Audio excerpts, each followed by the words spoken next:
operator Elçin kardeşim, gelen qonaqlarımızın tamama kadar sənətkarlarımızdan, Gündüz kardeşimizden, Aynur hanımdan ve değerli sənətkarlardan bir həzin musiqi xahiş edeceğim. Ay bizi büyüdü, boya başa çattığımca sen, belki bir normal sen o şey güzel. Sevinçten duymuşsam, kendimi görmüyor senden. Sevinçten duyuldum, hem de iyiyimdir, ömrüme katıp sana.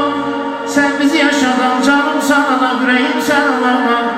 Sədəfim, yaqutum, incimləli gövhər manam, nəfəsim həm də canım, cismimdəki canım anam.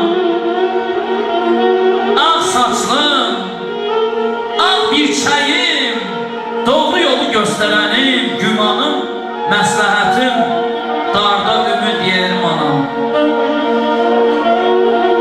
Geceler yapmamsan nur gedib gözlərinin, geceler yapmamsan nur gedib gözlərinin, nurlu çöhrəmdə görür gözlərim anam. Sürey-i Müsa'da verdi yaradan qiymətini, ey mənim qibləgahım, ey ocağım, pirim anam. Zülfikar Mevla buyurub, hardadır cennet kapısı?